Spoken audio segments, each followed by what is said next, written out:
Hi there. So today we're going to be talking about factoring. Now, before I get started with the math and the tutorial, factoring is a really important part of high school math, and it's like the backbone of all the mathematics you'll do from here on out. You'll see factoring come up in everywhere. In grade 11, grade 12 calculus, factoring is just really important. So factoring is something you should really take your time to learn and master instead of just memorization and just learning the techniques, because it just comes in handy everywhere. So factoring, you should take your time and really learn, practice it before you move on ahead, because it comes back again. I'm saying it a lot of times, but it comes back everywhere, and it's just very, very important. So before I started, I just wanted to make a quick note of that. Now my factoring series will be like 4 or 5 videos long, because again, it's really important, and I think it's very essential all students are able to pick up factoring and master it, because again, it's something you need to master and not just memorize and learn and move on. So again, if you can keep that in mind while you're learning and you're able to master it, I'm happy. So before we move on, let's just start with some basics. Well, what is a factor? What is a greatest common factor? Well, you've all heard of those words probably in elementary school, grade 7 and 8, factors. So if I had, let's say, 4 and 18, right? If I asked you what's the greatest common factor for those, well, what is a greatest common factor, right? The greatest common factor, or called GCF, is basically the biggest number I can divide both my chosen numbers by. I can divide by. So divide. So what is the biggest number I can divide both 4 and 18 by? Well, some of you that are really good at just quick mental mathematics probably already know that. I can divide 4 and 18 by 2, right? So the GCF for this is 2 for these following numbers. Because I can divide 4 by 2 evenly, right? I won't get a decimal. And I can divide 18 by 2 and get even number, and it won't be a problem. So the greatest common factor for this is 2, because I can divide 4 by 2 and I can divide 18 by 2. I can't divide these two numbers by anything larger because it doesn't work. I can divide 4 by 4, but 18 does not divide by 4, so it doesn't work. So greatest common factor essentially is what I can divide a set of numbers by. Like, okay, again, I messed that up. The greatest common factor is the biggest number I can divide a set of numbers by. So all that means is that if I had a group of numbers like 4 and 18, what's the greatest number I can divide both of these numbers by? Well, that's 2. I can divide 4 by 2, I can divide 18 by 2. So hopefully that's a quick review on what greatest common factor and what the word factor means, right? It's just something, it's just a number I can divide a set of numbers by. So that's what factor is. So I'm going to get rid of this. And let's do one more example of a greatest common factor, and then it'll be okay for us to move on. Just this will be a little bit trickier. So let's say I had 4x and I had 16x squared. Well, what's the greatest common factor for these two numbers? Well, as you see, now I don't just have numbers, I have x's too. But it doesn't really make a difference. All it does is you'll have an x along with it. It's not really that difficult.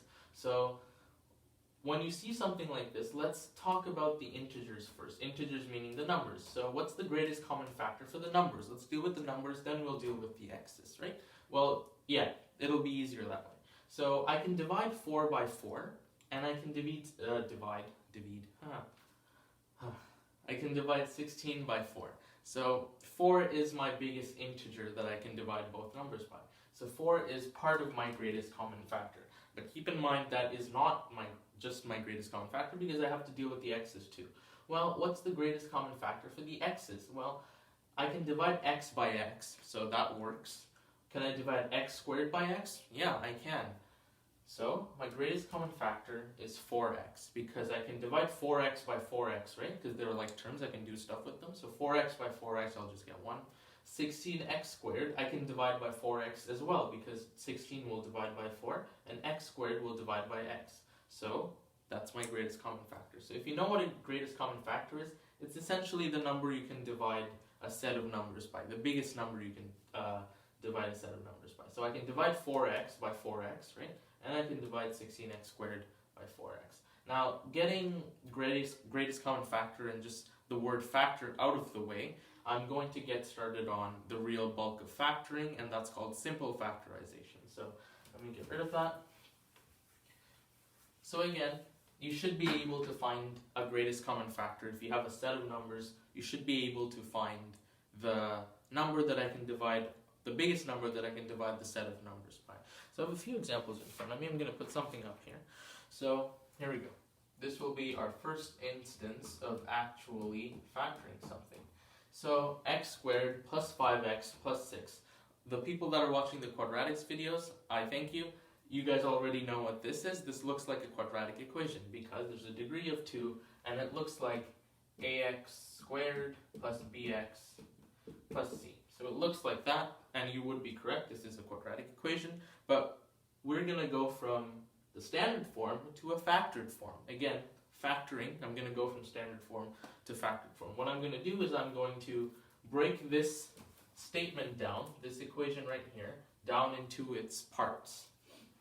So the way I do this is a series of steps, and the way I do it depends on two numbers. The two numbers are, notice I'm getting colors out because I want to color code this. Let me put this here. Okay, so these two numbers you see right here, plus 5x, and you also see plus 6, right? These two numbers are absolutely essential in factoring because these two numbers will tell me what the factors of this statement are. So the trick is there's going to be two numbers that add to 5x, or just 5, not 5x, my bad. And there's going to be two numbers that multiply to 6.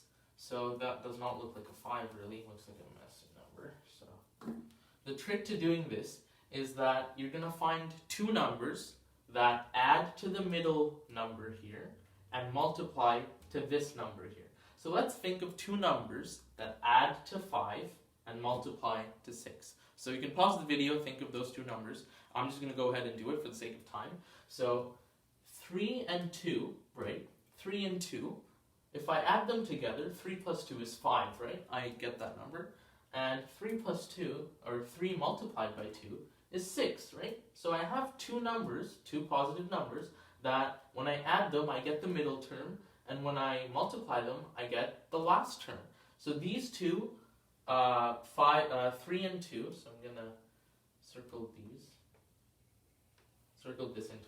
These two are my factors for this statement. So how I'm going to write it in the end is x plus 3 and x plus 2. So hopefully that wasn't too hard to follow. I know for the first time when you see this, it does seem confusing as to what is actually happening. Again, I'll simplify it for you. So I had x squared plus 5x plus 6. And what was it I said? I said that these two numbers are absolutely essential. The middle number and then the last number. Why are they essential? Because essentially, I said essentially quite a few times there. So most importantly here, I have 3 and 2 are two numbers that I found.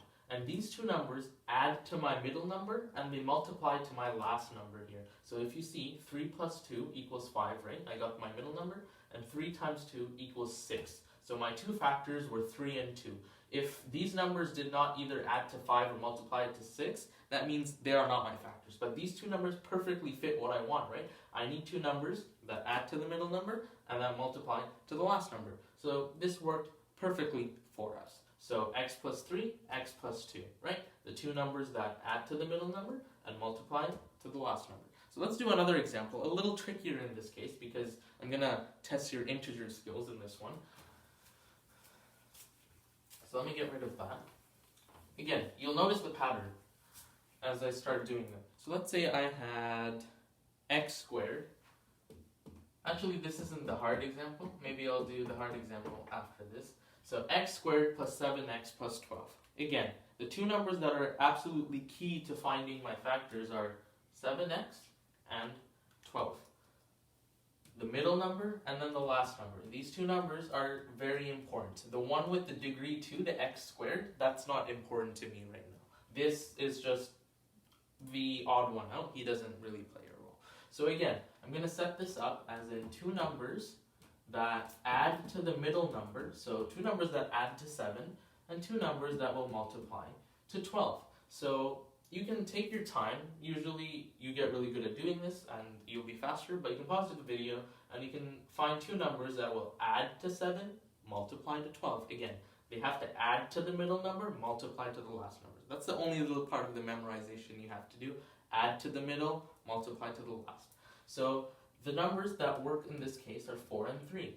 4 plus 3 equals 7, right? Works. And then 4 times 3 equals 12. So those two numbers are my factors. So how would I write it? Both of them are positive numbers, right? And you'll know why I'm saying positive soon. So x plus 4, x plus 3.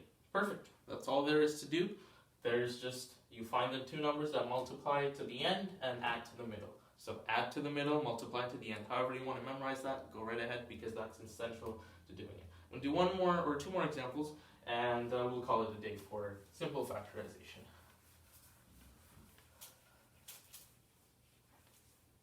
Okay, so the next example I wanted to do is x squared plus 2x minus 15.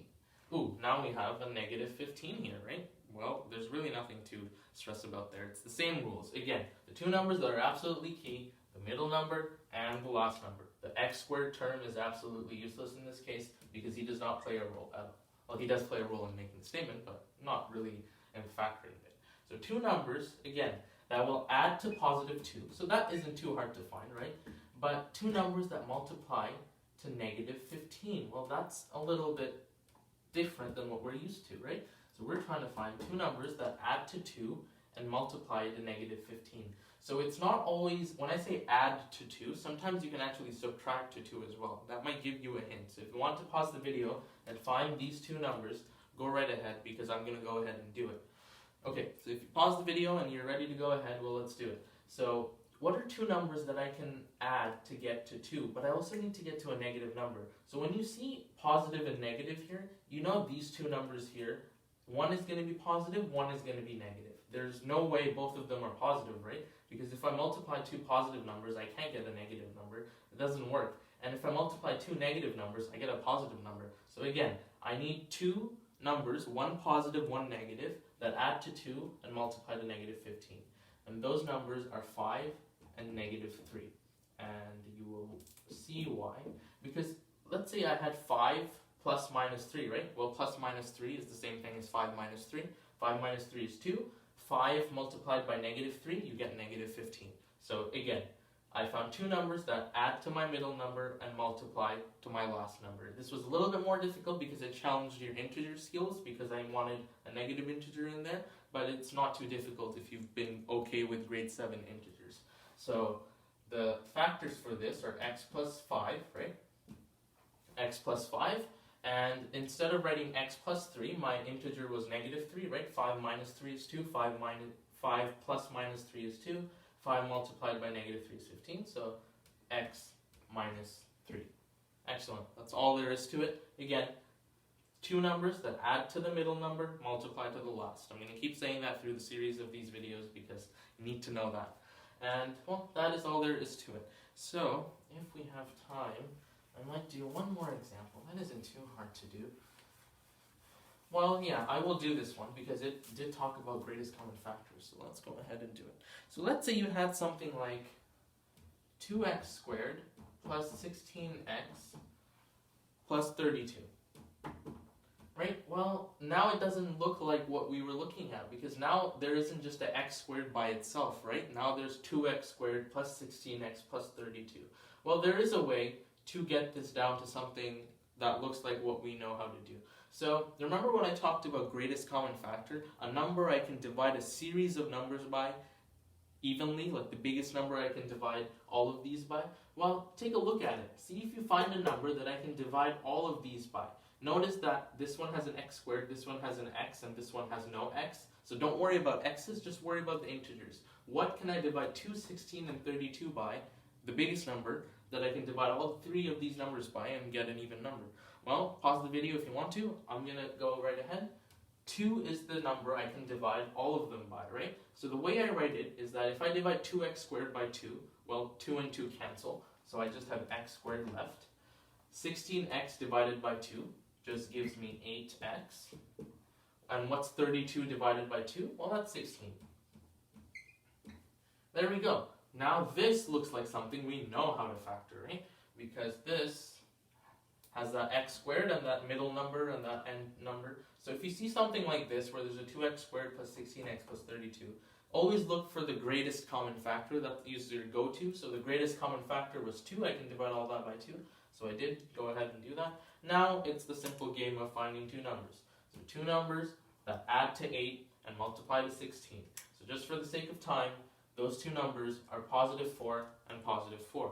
Why? Well, equals 8. Two numbers that add to it, two numbers that multiply to 16. So two numbers that add to 8 are 4, and two numbers that multiply to 16 are 4 and 4. So 4 plus 4 is 8, 4 times 4 is 16.